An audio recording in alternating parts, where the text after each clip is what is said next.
রোজ রোজ একই রকম চিকেন কষা খেয়ে আপনারা কি বোর হয়ে গেছেন? অথচ 100টা মশলা দিয়ে রান্না করার মুডও নেই। তাহলে চলুন একটা নতুন ধরনের অল্প মশলা দেওয়া টেস্টি খাবার বানিয়ে দেখা যাক কেমন লাগে। এজন্য আমি 300 গ্রাম চিকেন নিয়েছি আর তাতে হাফ একটা লেবু, পাতিলেবু রস দিয়ে দিচ্ছি। আর দেব একটু স্বাদ মতো নুন আর অল্প একটু গোলমরিচ গুঁড়ো। এগুলোকে দিয়ে চিকেনটাকে একটু ম্যারিনেট করে রাখবো আধ ঘন্টা মতো। এবার বানিয়ে নেব মহারাষ্ট্রের সেই ফেমাস থেচা, যেটা সবাই পনিরে দিচ্ছে। তো তার জন্য কতগুলো বাদাম আমরা ভেজে নেব আগে শুকনো খোলায়। তারপর ভেজে নেওয়ার পর কড়াইতে কিছু রসুন, কাঁচা লঙ্কা আর ধনেপাতা দিয়ে একটু নাড়িয়ে চাড়িয়ে নেব আর কি। রসুনটা একটু বেশি পরিমাণে দেবেন, তাহলে টেস্টটা ভালো হবে। এবার দুটো মিডিয়াম সাইজের পেঁয়াজ ছোট ছোট করে কুচো করে নেব।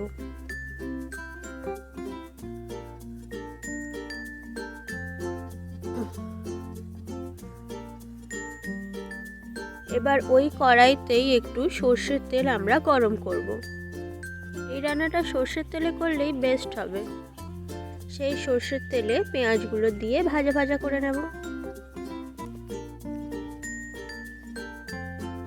পেঁয়াজগুলো বেশ ভালো করে ভাজা হয়ে গেলে আমরা দিয়ে দেব 2 চামচ আদা বাটা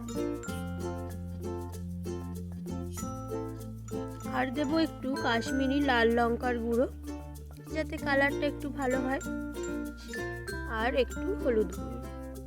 ব্যাস, এখানেই আমাদের গুঁড়ো মশলা শেষ। আর কোনো গুঁড়ো মশলা আমরা এই রান্নায় ব্যবহার করব না। এবার এগুলোকে দিয়ে একটু নাড়াচাড়া করে নেব, যাতে আদাটা ভালোভাবে ভাজা হয়ে যায়। মশলাটা ভালো করে ভাজা হয়ে গেলে ম্যারিনেট করে রাখা চিকেনটা এর মধ্যে দিয়ে দেব। চিকেনটাকে একটু নাড়াচাড়া করে নেব আর লো ফ্লেমে ঢাকা দিয়ে কিছুক্ষণ রেখে দেব। জল দেওয়ার দরকার নেই, চিকেন থেকে আপনা আপনি জল বেরিয়ে যাবে আর চিকেনটা সিদ্ধও হয়ে যাবে।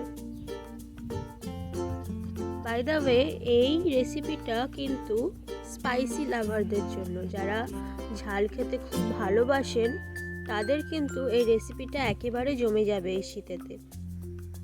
তো এবার আমি ওই ঠেচাটা যেটা প্রিপেয়ার করে রেখেছিলাম সেটাকে বানিয়ে নিচ্ছি। এটা আপনারা হামাল দিস্তায় করে বানালেই ভালো হবে, মিক্সিতে না দিলে এটার টেস্টটা আরও বেশি ভালো লাগবে।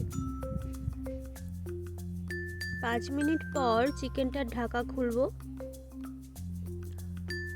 যেহেতু লেবুর রস দেওয়া আছে, চিকেনটা কিন্তু 80% কুক হয়ে গেছে। এবার আমাদের আগে থেকে বানিয়ে রাখা ওই থেচাটা এর মধ্যে দিয়ে দেব। অল্প একটু নাড়াচাড়া করে দিয়ে দেব টক দই। 100 গ্রাম মতো ফাটানো টক দই আমরা এখানে দিয়ে দেব। এতে করে একটা সুন্দর ক্রিমি ব্যাপার আসবে, যেটা দেখতে আর খেতে দুটোতেই ভালো লাগবে। অল্প একটু জল দেব যাতে পুরোটা মিশে যায় ভালো করে।